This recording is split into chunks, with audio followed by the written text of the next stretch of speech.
Jadi masjid antum ada juga di dalam. Maka keluar masjid, masjidnya dibawa. Paham nggak maksudnya? Keluar masjid, hakikat masjidnya dibawa, bangunannya nggak usah dibawa. Hakikat masjid itu tempat berzikir, sebenarnya itu diri kita yang di kolbu itu.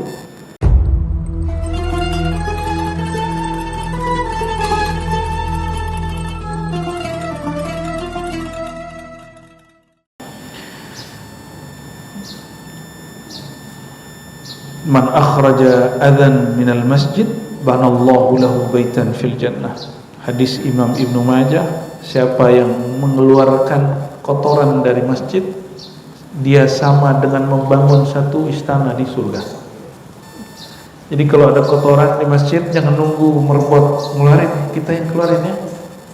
Maka antum bisa bayangkan merebot masjid kalau tulus, itu dia sudah punya istana yang para saudagar, peniaga, pejabat hari ini gak punya. Jadi surga itu saat saya berbuat apa, di sana langsung jadi. Gitu.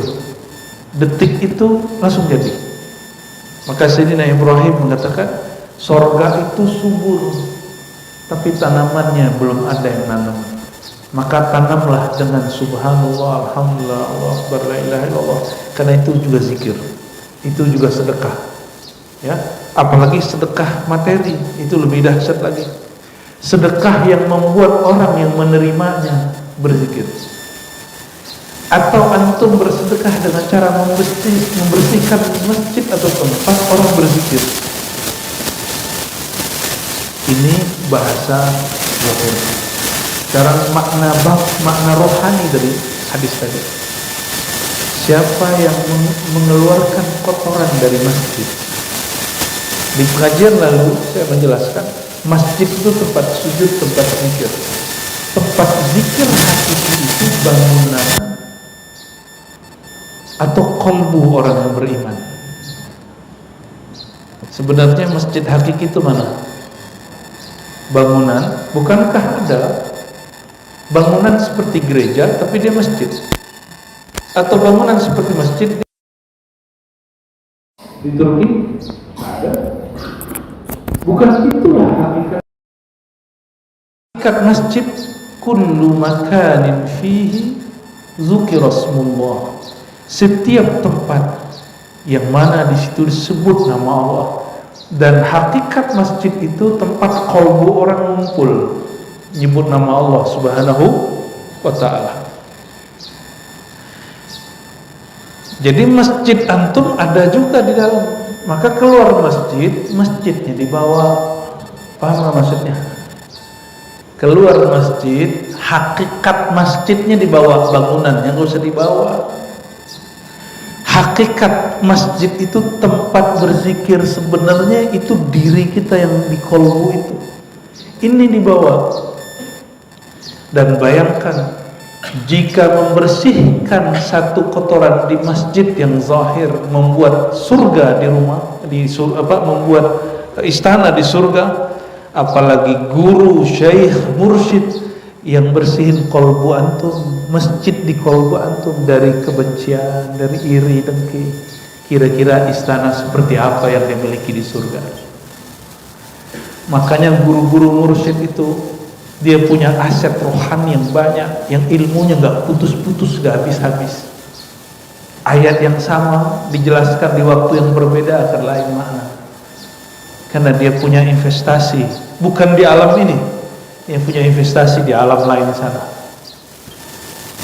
Rohaninya punya koneksi. Jika penguasa-penguasa, pedagang-pedagang, dia punya koneksi kepada orang pemilik modal. Pemilik modal hakiki adalah Allah subhanahu wa ta'ala. Rohaninya nyambung terus kepada Allah subhanahu wa ta'ala. Maka teman-teman, saudara-saudariku yang bukan Allah, sudah faham makom guru kita ya?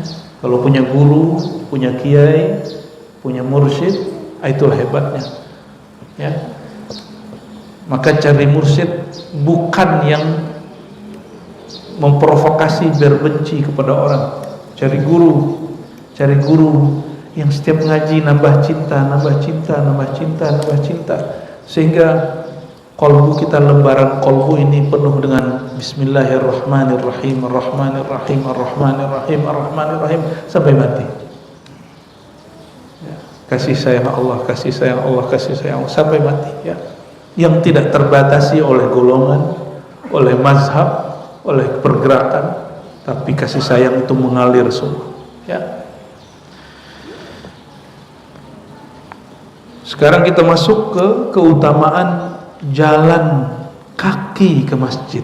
Nah, ya biasanya pakai motor mulu, jalan mulu, pakai mobil ya. Bismillahirrahmanirrahim. Sebelumnya kita kirimkan Al-Fatihah untuk guru dari guru saya, Abuya Said Muhammad bin Alawi Al-Maliki Al-Hasani. Alhamdulillah ada puluhan guru kami yang ngambil sanad ke beliau. Kalau disebutkan satu persatu tentulah banyak waktu habis. Untuk guru-guru kami dan muallif kitab ini, yaitu Abuya Said Muhammad Alawi Al-Maliki, kita kirimkan surat Al-Fatihah. Alhamdulillah. Bismillah. Ya Rabbi. Suratul Ghafir. Waladhdallin.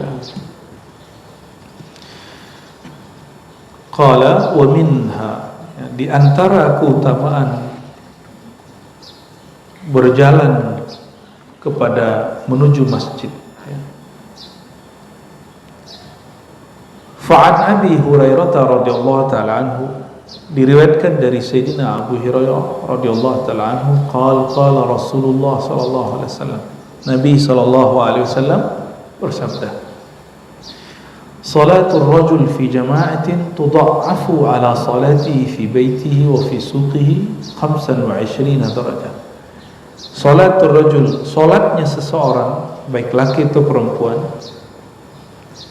di jamaah, tudha'af, dilipat gandakan, dipandang besar oleh Allah daripada salatnya fi baitihi, di rumahnya, au fi suqihi, atau di tokonya, tempat kerjanya, kantornya, 25 darajah, 25 darajah.